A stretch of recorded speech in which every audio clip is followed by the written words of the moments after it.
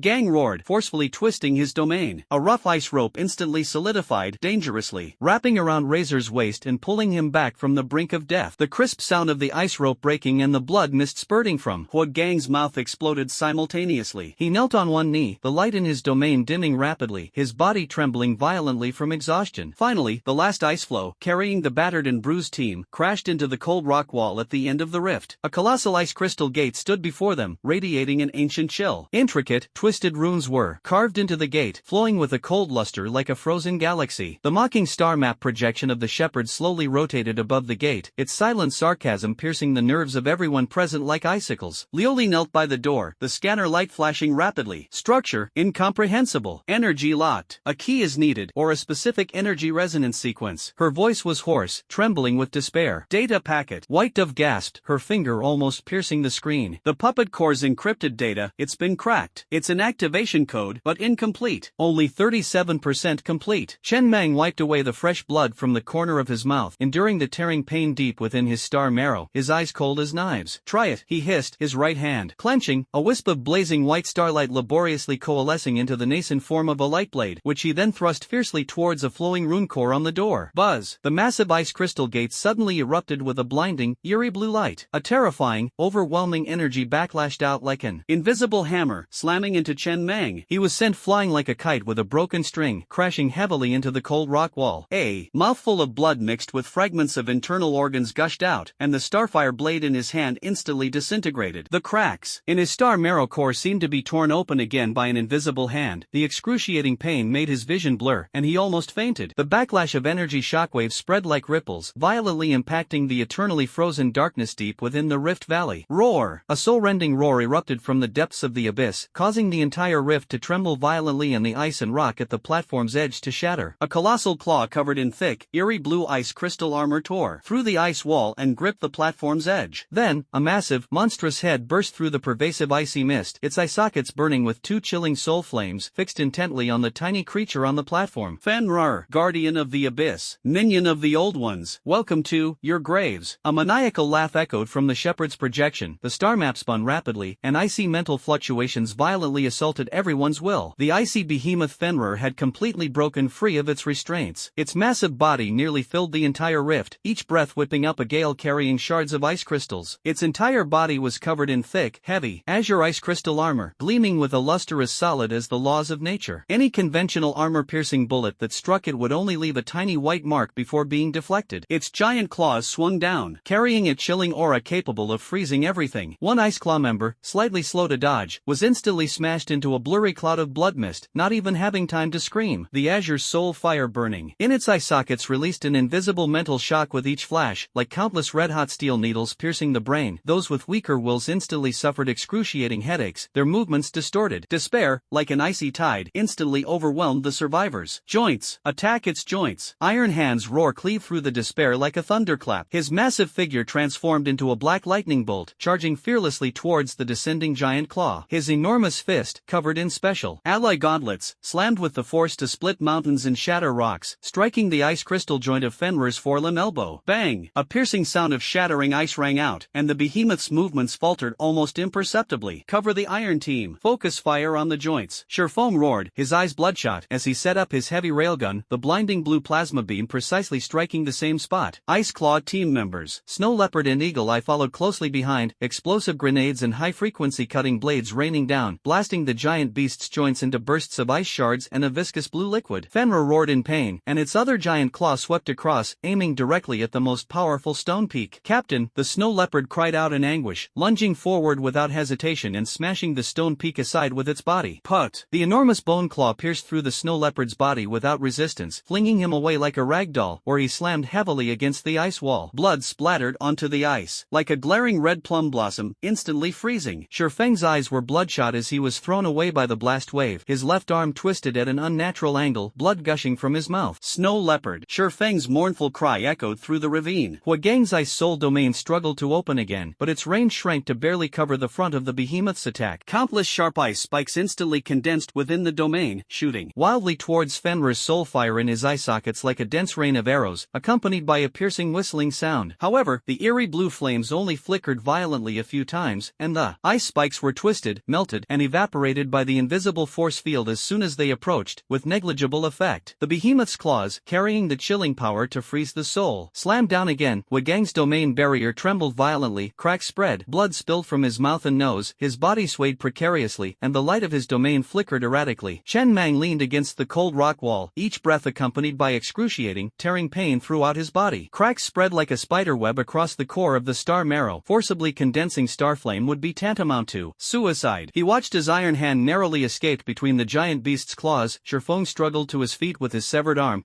Gang's domain teetered on the brink of collapse, and yet another young life vanished before his eyes. A violent, murderous aura surged within him, mingled with icy despair. Starfire, not enough. Can't break through that ice armor. Chen Mang gritted his teeth, blood seeping from between them, just as Fenrir once again furiously raised its forepaws, preparing to smash the entangled iron hands below into a bloody pulp. The thickest and darkest core ice crystal armor on its chest, as energy gathered, rippled with an extremely faint and brief wave. Like a pebble thrown into water, it vanished in an instant. Weakness? Chen Mang's pupils contracted sharply. Wait! Liu Li's scream almost pierced her eardrums. She stared intently at the energy scan graph on the tactical board, then suddenly looked up at the frantically flashing runes on the giant ice crystal gate. No! Frequency, fluctuation frequency. White dove. Give me the spectrum of the incomplete activation code, quick. Despite her headache, Bai Gu traced a blur of light across the screen with her finger. Fenrir. It's core energy fluctuations. Liu Li's voice trembled with excitement as she quickly compared the two sets of wildly fluctuating data streams. They match. 37% of the wavebands match, although incomplete. The core fluctuation characteristics are completely identical. A wildly insane thought struck her mind like lightning, causing her to tremble uncontrollably. It's not just a simple guardian. Liu Li suddenly turned to Chen Mang, her eyes burning with a desperate light. Captain, Fenrir, it's a living key. This door requires a terrifyingly massive energy shock to activate. It is the energy source itself. Guide it. Use its power to blast open that door. Like a glimmer of light suddenly appearing in the darkest abyss, Chen Mang instantly grasped the core of Liu Li's insane plan. The key? A living key. To use the power of the gatekeeper behemoth to break down the door it guards. How absurd. How? A desperate gamble. Project Torch. Chen Mang's voice was hoarse but firm, instantly drowning out the roar of the behemoth and the thunder of battle, clearly entering the minds of everyone on the verge of collapse. Hua Gang. Nail it. Down. Maximum delay. Iron Hand. Shifeng. Take man and create a wound on its chest. The bigger the better. Lin Yu. I need that rune node on the door with the strongest energy reaction. Precise coordinates. Now. The command, like a cold steel needle, pierced the mire of despair, igniting the last vestige of fighting spirit. Understood. Hua Gang roared like a beast, squeezing out the last bit of potential from his body. The light of the ice soul domain suddenly contracted, no longer trying to cover, but instead condensed into a thick, dark blue ice pillar, tightly binding Fenrir's giant claw that it had just raised to strike. The ice groaned in agony under the beast's terrifying power, shattering inch by inch, but ultimately delaying the devastating blow by a fatal moment. Follow me. Iron Hand, covered in blood and his alloy gauntlets cracked, unleashed an even wilder aura. He no longer dodged, charging towards the behemoth's chest and belly like a mad tiger. Stone Peak, his only remaining right arm gripping. A cutting blade followed closely behind. The surviving members of Iceclaw, Eagle Eye and Barrier let out desperate cries, unleashing their last bursts of fire on Fenrir's ice armor, attempting to open a path for their captains. Fenrir was thoroughly enraged by Hogan's ice pillar chains and the ant-like harassment below. His soul fire blazed wildly, and he opened his massive maw filled with fangs. A terrifying frost breath began to brew, enough to completely freeze the entire platform. Pain vanished from Chen Mang's eyes, replaced only by a chilling madness. He stomped off the rock wall behind him, his body shooting like an arrow, dragging his shattered frame, and the collapsing starlight within him, as he resolutely crashed into Fenrir's exposed, violently pulsating core ice armor. His target was the very center of the rippled energy. Coordinates locked. Diamond-shaped nested triangle runes on the upper right of the door. Lin Yu's voice trembled slightly, piercing through the chaotic battlefield. The blazing white light was compressed wildly in Chen Mang's palm, no longer a world-destroying blade of light, but condensed into an extremely refined starfire. Thorn with spiral patterns. He poured all his remaining power, all his will, and the unwillingness and expectations of the sacrificed into this final strike. Open it for me. The starfire thorn, carrying Chen Mang's unwavering will to fight to the death, pierced fiercely into the center of the most violently fluctuating ripples in Fenrir's core ice armor. There was no earth-shattering explosion, only a faint sound like a water sack being punctured. A whoa! Fenrir's half-finished frost breath was abruptly suppressed, replaced by an excruciating, soul-wrenching scream. Its massive body suddenly arched, convulsing and trembling violently. Where the starfire spike had pierced, the thick core ice armor remained intact, but the rampant energy within seemed to have found an outlet, or perhaps it was being brutally ignited and detonated by the pure, orderly power of the starfire. A beam of light, over 3 meters in diameter and composed entirely of destructive energy, burst forth from Fenrir's pierced chest like a runaway dragon. Ignoring spatial distance, this beam of light, carrying an aura of world-destroying destructive power, precisely struck the diamond-shaped nested triangular rune node on the upper right of the ice crystal gate, which Lin Yu barbecue had locked onto. An indescribable roar erupted within the rift, as if the entire planet were groaning and trembling. On the colossal ice crystal gate, the struck rune nodes burst forth with light more dazzling than the sun, and countless fine cracks, centered on the nodes, instantly spread like a spider web across the entire gate. The icy starlight flowing across the gate flickered wildly, emitting piercing shrieks. Click, click. A chilling cracking sound rang out, and the massive, seemingly indestructible ice crystal gate, as heavy as a mountain, finally cracked open under the continuous bombardment of the eerie blue light pillar, accompanied by the mournful cries of countless runes. The gap widened rapidly, and a dark, cold aura, seemingly capable of swallowing all light, surged out from behind the door. Put! Chen Mang was thrown back by the terrifying energy shockwave from the burst of the pillar of light, crashing onto the edge of the platform like a broken sack. Blood gushed from his mouth like a fountain, and the cracks in his star marrow core caused excruciating pain as they completely collapsed. His vision was instantly swallowed by darkness. Ugh! Huagang's ice soul domain shattered like glass under the impact of Fenrir's energy burst. He coughed up blood, his body went limp, and he fell into a coma. The azure beam of light, deprived of its energy guide, abruptly ceased. Far from dying from its severe injuries, Fenrir, driven mad by the violent outburst of its core energy and excruciating pain, went completely insane. Its icy bone armor, cracked in multiple places, flowing with azure blood, its soul fire flickering wildly, filled with a destructive ferocity. It whirled around, its soul eye burning with endless rage, locking onto the helpless crowd on the platform. At this critical moment, the scene behind the cracked giant door clearly came into the eyes of the survivors. Beyond the door lay not the expected passage, but a far more vast and desolate frozen world. Countless bizarre and enormous icicles hung like swords from the ceiling, and the ground was a bottomless, azure ice abyss. On the opposite bank of the abyss, a group of figures stood indistinctly atop a grotesque altar constructed of black ice crystals. On the left stood the elite of the Deep Ones, clad in bioarmor that shimmered with a dark, eerie light. Their forms were even more ferocious, emanating a chilling aura several times more terrifying than that of the grave diggers. The leader was tall and imposing, wielding a bone staff that dripped viscous black liquid, his empty eye sockets coldly staring at the doorway. On the right stood the high command of Raven. They were all dressed in silver-gray combat uniforms, their faces covered by expressionless metal masks, like cold machines. The leader, whose mask was etched with intricate raven feather patterns, stood with his hands behind his back, his aura as deep and unfathomable as the sea. He slightly turned his head, his icy gaze piercing through the crack in the door, precisely locking onto the unconscious Chen Mang and the heavily injured others. The crow shepherd, Iron Hand, covered his severed arm wound, blood seeping from between his fingers, staring intently at the figure in the raven feather mask, spitting out this chilling code name through gritted teeth. The colossal ice gate let out its final groan, the cracks widening as the doors slowly opened inward. Outside stood Fenrir, the enraged and maddened abyssal behemoth poised to destroy everything. Inside were the elite Deep Ones and the high command of the Ravens, standing ready and radiating deadly intent. The true final battlefield has shifted behind that door, deep within the desolate, ancient icy ruins. Survival or destruction hangs in the balance. The heavy, colossal ice gate slowly opened with a grating screeching sound, like the gaping maw of hell ready to devour everything. What poured forth from within was not light, but a deeper, soul-chilling cold, carrying with it ancient dust and the aura of death. Outside, the icy abyss behemoth Fenrir had gone into a frenzy due to the forced detonation of its core energy. Its massive body writhed wildly. Each strike of its claws, covered in eerie blue ice crystal armor, caused the platform to tremble violently, sending ice shards and fragments of rock raining down, the soul fire burning with pain and rage. Locked onto the tiny creatures on the platform, and a destructive frost breath brewed wildly in its fanged maw, its target the unconscious Chen Mang and Huagang standing before the crack in the gate. Inside the gate, atop the altar, the elite Deep Ones stood as cold as statues, their bone staffs, dripping with viscous black liquid, slightly raised. The leading priest's eyes gleamed with an eerie light, and invisible mental pollution, like a toxic tide, breached the crack in the gate, violently assaulting the will of every survivor. Iron Hand groaned, excruciating pain shooting through his severed arm. Hallucinations flooded his vision, as if countless cold, slippery tentacles were relentlessly entwining him. The Raven high-ranking member, the Raven shepherd, stood with his hands behind his back, his expression unreadable beneath the raven feather mask. Only his icy, piercing gaze, like a sharp blade, swept over the rock clan, finally settling on the dying Chen Mang. In that gaze, there was no anger, only a cold assessment of an out-of-control experimental subject. Ahead, a rampaging, world-destroying behemoth was about to unleash a chilling breath that would freeze everything. Behind, a formidable enemy, poised for battle and radiating deadly intent, was releasing mental pollution. The Rock Squad was trapped in a narrow crack in the door, like fish on a chopping board, on the verge of being utterly crushed. Despair, like icy, bone-chilling water, instantly seeped into the hearts and lungs of everyone still breathing. Take them away! Iron Hand's roar, like the final bellow of a wounded lion, instantly shattered the deathly silence. His remaining right arm muscles tensed, and and his cracked alloy gauntlet gripped a massive, broken icicle. Using his body as a pivot, he hurled it with all his might towards Fenrir's gaping maw. The icicle whistled through the air, crashing into the beast's mouth. Though instantly shattered by the terrifyingly low temperature, it successfully interrupted the beast's breath attack, buying him a mere half-second. Fortress, Eagle Eye, follow me. Shifeng's voice was hoarse and broken, his left arm hanging limply at his sides, his body supported only by his right. His eyes burned with a desperate fire, and dragging his severed arm, he charged headlong into the crack. In the door, his goal was to use his body to block the ever-widening door of death to buy his comrades a chance to survive. Fortress and Eagle Eye followed without hesitation, their bodies covered in wounds. They knew this was a fight to the death. Lioli, White Dove, save people. Iron Hand roared again, his burly body bursting with a final burst of wildness, like a moving steel barrier, facing the surging mental pollution from inside the door and the first wave of viscous corrosive liquid bullets launched by the Deep One elites, holding the front line. Time seemed to stretch on endlessly. Lioli and Beige's eyes were bloodshot, tears and blood blurring their vision, yet they moved with astonishing speed. Together, they dragged the unconscious Wood Gang to the edge of the platform, where Chen Mang lay dying. Beige's tactical backpack launched a traction cable, firmly hooking onto Chen Mang's tactical belt. Lioli gritted her teeth and lifted Chen Mang's upper body, the two of them dragging their heavy bodies across the violently shaking, collapsing platform, strained with all their might to move towards the seemingly safe yet unknown dark abyss within the gate's ruins. Bang! Sizzle! Iron Hand blocked the corrosive liquid projectile thrown by the Deep One with his gauntlets and took the hit with his body. The highly corrosive black liquid instantly pierced through his shoulder armor and chest and abdomen. Protection, his flesh sizzling and emitting acrid smoke. Iron Hand gritted his teeth, remained silent, and with a backhand punch, dented the ferocious head of a Deep One warrior who was trying to rush through the crack in the door. Shifeng braced himself against the doorframe, desperately trying to slow the giant door's opening. A bone spear from a Deep One warrior pierced through his remaining right shoulder blade, without resistance, pinning him to the cold doorway. Ugh! Shifeng roared in pain, but with his last strength, he slammed his head into the face of another Deep One warrior beside him. The heavy shield of barrier shattered after withstanding several corrosive liquid projectiles. He was struck in the chest by a heavy bone hammer, the sound of his sternum cracking clearly audible, blood gushing out, his body flying backward like a burlap sack. Eagle Eye's railgun ran out of energy. He drew his high-frequency vibrating dagger and pounced on a Deep One with the agility of a monkey. The dagger plunged deep into the gap in the opponent's bioarmor on the neck, twisting and turning. The next second, several cold bone spikes pierced through his abdomen and thighs simultaneously. He held on tightly to his enemy, detonating the last molten grenade at his waist. The explosion briefly illuminated the crack in the door, sending blood, flesh, and ice crystal fragments flying everywhere. Shifeng witnessed Eagle Eye shatter into pieces in the flames, his gaze shifting to barrier, pinned to the doorway and fading into unconsciousness. He then looked at Iron Hand, covered in blood and fighting several powerful enemies alone, his grief and anger exploding like flames in his chest. He abruptly broke free from the bone spear pinning his shoulder, ignoring the gushing blood. With his remaining right arm, he unleashed his last strength, tightly embracing the waist of the elite Deep One wielding a bone hammer. With all his might, he dragged the enemy and slammed him against a huge, sharp, inverted icicle hanging from the dome. The rock will never perish. Shifeng's final shout echoed in the aftershocks of the explosion. Sharp icicles, like spears of judgment, pierced through the bodies of the Deep One warrior and the stone peak in his arms in an instant. Thick blue blood, mingled with scalding red blood, flowing slowly down the crystal-clear icicles, solidifying into a bizarre and tragic scene in the deathly silent icy abyss. Shifeng. Iron Hand's eyes widened in fury, and he unleashed a furious punch that sent his enemy flying. However, due to a moment of distraction, a dark bone spur pierced his left leg from the side. The excruciating pain caused him to stagger forward. At that moment, the eerie green crystal at the tip of the Deep One priest's bone staff on the altar suddenly lit up. A massive, viscous, almost tangible wave of mental pollution, mixed with countless desperate cries and icy murmurs, crashed through the crack in the door like an invisible tsunami, engulfing the remaining Iron Hand and Lioli and White Dove, who were dragging Chen Mang and Wood Gang. Iron Hand's vision went black, his will flickering like a candle in the wind, almost instantly extinguished. Lioli and White Dove were even more as if struck by a heavy blow. Their movements froze instantly, their minds went blank, and the dragging stopped. Thousands of miles away, in the South Pacific Ocean, lies Xinglan Island. Su Xiaoyu, who was assisting with data analysis in the glass lab, suddenly felt as if her heart had been gripped by a cold, giant hand. An indescribable panic and excruciating pain instantly overwhelmed her. Brother, Chen Mang. A tangible tide of near-death despair surged through the weak yet resilient mental link, violently assaulting her soul. Brother! Su Xiaoyu let out a shrill, distorted scream, clutching her head tightly with both hands, curled up on the floor. Trembling violently, tears streaming uncontrollably down her face. Driven by extreme worry and a fierce will to protect the pure and powerful sensory sensory talent within her erupted without restraint. An invisible spiritual force traversed space, like a faint spark ignited in the darkness, carrying all of Su Xiaoyu's thoughts and cries, and poured its full power into that distant, frozen land of death. Sister Qin Wei, help me, help my brother, Su Xiaoyu pleaded tearfully. Qin Wei's expression changed drastically, and she instantly understood. Without hesitation, she activated the laboratory's highest-powered mental amplification device, forcibly directing Su Xiaoyu's faint yet persistent spark of guardian will to the coordinates of the Siberian ice abyss at the cost of her own spirit. An invisible ripple of spirit, carrying warmth and unwavering determination, traversed thousands of miles of space and time, striking directly at that despairing battlefield. The ice abyss ruins, the battlefield at the doorway. Boom! Just as the terrifying tsunami of mental pollution was about to completely engulf the wills of Iron Hand, Glass, and White Dove, just as Fenrir was preparing his second frost breath to freeze the platform and the crack in the door, a faint yet incredibly warm and resilient spark pierced through the thick ice layer of the ruins, crossed the chaotic energy field, and precisely landed in Chen Mang's lifeless, nearly shattered abyss of consciousness. Brother, hang in there, let's go home. Su Xiaoyu's tearful thoughts were like the first star to shine in the darkness. Almost simultaneously, deep within the boundless, desolate, icy land of the ruins, beneath the azure ice abyss, a faint yet ancient and pure starlight, seemingly touched by the dramatic changes in the outside world. And this wisp of warm starlight flickered gently. A vast and boundless resonance, carrying the sedimentation of countless ages, rippled like a pebble thrown into an ancient well, sweeping across the dying Chen Mang. In the heart of the star marrow, on the verge of complete extinguishing, deep within a place riddled with spiderweb-like cracks and utterly dark, a barely perceptible wisp of silver light suddenly shone, like the first ray of light at the beginning of the universe. The faint resonance between the guardian spark ignited by Su Xiaoyu and the ancient star map fragments deep within the ruins seemed to ignite the final fuse. That strand of silver thread instantly erupted with an indescribable, intense light. It was no longer a thin line, but transformed into a raging, roaring silver galaxy, a torrent of power, violent and pure, containing the supreme laws of destruction and rebirth, protection and annihilation, instantly swept over Chen Mang's shattered limbs and bones, washing over every cell on the verge of collapse. Ugh! Chen Mang's tightly closed eyes suddenly snapped open. They were no longer ordinary human pupils, but rather two swirling balls of blazing white and silver starlight. An indescribable, terrifying pressure, like a slumbering ancient beast suddenly awakening, erupted from him with a deafening roar. His SSS-level taunt ability was fully activated. It was no longer passively guided, but as natural as breathing, becoming an extension of his will and merging into every wisp of surging starlight. All the broken bones, shattered internal organs, torn muscles, and even the shocking cracks in the core of his star marrow were rapidly healed and reorganized at a speed visible to the naked eye under the impact of this power that transcended the rules, radiating vitality far exceeding his peak. The deep wounds on his body surface, which exposed bone, caused the flesh to writhe wildly, and the scabs instantly fell off, revealing smooth, brand new skin. Time seemed to flow backwards for him. 1 second he was on the verge of death, battered and tattered. The next he stood tall and imposing like a god. Beneath his tattered combat suit was a streamlined, perfectly proportioned body brimming with explosive power. Silvery white starlight, like a liquid galaxy, flowed and burned across his body, emanating a terrifying aura that commanded the submission of all things and distorted the very fabric of space. His eyes, burning with starlight, coldly swept across the entire scene. The raging Fenrir seemed to sense a deadly threat. Its long-breathed frost breath abruptly changed direction, unleashing a terrifying chill that froze time and space, hurtling towards Chen Mang, who had just stood up. The Deep One Priest's bone staff also erupted with an even more intense eerie green light. A wave of mental corruption solidified into tangible black tentacles, which, along with corrosive bone spears hurled by several elite warriors, swept in like a death storm. For the first time, a flicker of emotion appeared in the eyes of the Raven Shepherd beneath his mask. He subtly moved his fingers, and a silver-gray rhomboid shuttle silently appeared behind Chen Mang, its speed exceeding sight. Faced with this terrifying combined attack that could instantly destroy an army, Chen Mang simply raised his right hand slowly. There were no earth-shattering roars, no complex and mysterious moves. He simply flicked his finger, facing the destructive torrent, the chilling, formidable enemy, and the endless malice before him. An invisible wave of will, containing the supreme law of mockery, mixed with surging silver star flames, suddenly spread out. SSS-level taunt domain, full power targeted release. Time seemed to freeze for a moment. The surging frost breath, less than 10 meters from Chen Mang, seemed to crash into an invisible wall of size, instantly swirling back. The backlash of the icy tide slammed into Fenrir himself, freezing his massive body into a large expanse of dark blue ice. The tentacles of spiritual pollution, solidified into tangible form, are like ice and snow under the scorching sun, emitting a shrill scream, disintegrating and evaporating inch by inch. The corrosive bone spear and the deadly silver-gray shuttle, which had been shooting towards them, strangely changed direction in midair and hurtled towards their original owners at an even faster speed. One elite Deep One had his head pierced by his own bone spear, and another had his heart pierced by the shuttle. The Deep One priest was struck as if by a heavy hammer. The eerie green crystal at the top of his bone staff cracked with a crack and several fissures appeared. He let out a scream that was not human, clutched his head and staggered backward, thick blue blood seeping from his 7 orifices. The raven shepherd jolted violently. His masked face remained expressionless, but his hands, which had been behind his back, clenched into fists in an instant. A diamond-shaped energy shield flowing with data automatically appeared in front of him, barely blocking the returning shuttle. The shield vibrated violently, emitting a piercing buzzing sound. The raging Fenrir was frostbitten by the backlash of its own breath and was also swept by the impact of its will. Its soul fire flickered violently and it even let out a terrified wail. For the first time, its huge body showed a timid and retreating posture. He turned the tide and stunned the entire audience. Chen Mang's star-blazing gaze coldly locked onto the two strongest figures on the altar, the Deep One priest and the Raven Shepherd. He slowly took a step forward. With a single step, his figure appeared before the altar as if by teleportation. Silver starlight condensed in his hand into a giant sword radiating brilliant light, carrying the will to judge all things, and slashed down fiercely. The Deep One priest let out a desperate shriek, holding his cracked bone staff horizontally above his head, unleashing a frenzied burst of eerie green light in an attempt to resist. Without hesitation, the Crow Shepherd crushed an inconspicuous black crystal in his palm. A twisted miniature spatial portal instantly unfolded beneath his feet. The Starfire greatsword slashed down. The eerie green light shield shattered like paper. The bone staff, along with the upper body of the Deep One priest, instantly vaporized in the blazing white light. The berserk sword beam continued its momentum, slamming into the altar and carving a bottomless chasm into the menacing black ice crystal altar. Countless fine cracks rapidly spread. The figure of the Raven Shepherd vanished completely from the distorted spatial portal at the very last moment before the Starfire greatsword struck, leaving no trace. Only his chilling mental fluctuations echoed across the altar for a long time. Chen Mang, Xing Ho, we will meet again at the end. The terrifying shock of their leader being instantly killed shattered the remaining elite Deep Ones. Terrified screams rose and fell as they surged like a tide towards the dark, icy passage deep within the ruins, fleeing in panic. Even the enraged Fenrir, under Chen Mang's icy, starlight gaze, let out a low growl, dragging its wounded and massive body resentfully, smashing through the ice wall beside it, and disappearing into the boundless dark abyss. The terrifying pressure gradually receded like a tide. The silver starlight flowing across Chen Mang's body quickly subsided, finally returning to silence. The starlight in his eyes also gradually extinguished, returning to a deep black, with only a faint, indelible silver gleam remaining deep within his eyes. His tall body swayed slightly, and fatigue finally spread from his brow. The amount of primal power consumed in that moment of eruption and recovery was unimaginable. All that remained were the faint sounds of ice crystals shattering and the howling of the cold wind. Iron Hand, leaning on his broken spear, knelt on one knee, his gaze fixed on the battlefield that had been miraculously reversed. He stared at the figure standing before the shattered altar, his back as steady as a mountain. His lips trembled slightly, but he couldn't utter a word. The shock of surviving the ordeal and the grief of witnessing the tragic sacrifice of Shi Feng and the others intertwined, causing tears to well up in his tiger-like eyes. Lioli and Beige collapsed to the ground, tightly embracing Hua Gang, who had just awakened and was still extremely weak. Their eyes were filled with the devastated battlefield scene, the ice sculpture formed from the stone peak hanging on the icicles, which had perished with the enemy, the shattered corpses of the barrier not far away, the scorch marks left by Eagle Eye after detonating a grenade, the charred marks left by the vaporized Deep One priest on the altar, and the huge sword mark that almost tore the altar apart. The immense grief and fear made them tremble and cry out in anguish. Hua Gang struggled to lift his head, looking at Chen Mang's retreating figure, then turning towards the direction where Shi Feng had sacrificed himself. The tough man bit his lip tightly, blood seeping from the corner of his mouth, but he stubbornly held back his tears, not letting a single drop fall. The pain in his eyes was so intense it was almost suffocating. Lin Yu's voice trembled with relief and disbelief as it came through the communicator. Chen Mang, are you alright? The enemy escaped? Chen Mang slowly turned around, his gaze sweeping over the remains of his fallen comrades, the critically wounded Taisho, the grief-stricken Luli, Baigu, and Hua Gang, before finally settling on the massive ice crystal gate that was slowly closing, isolating the outside world from the raging cold. Fenrir had already escaped. There was no trace of joy in his face, only a heavy, deathly silence and a deep-seated weariness.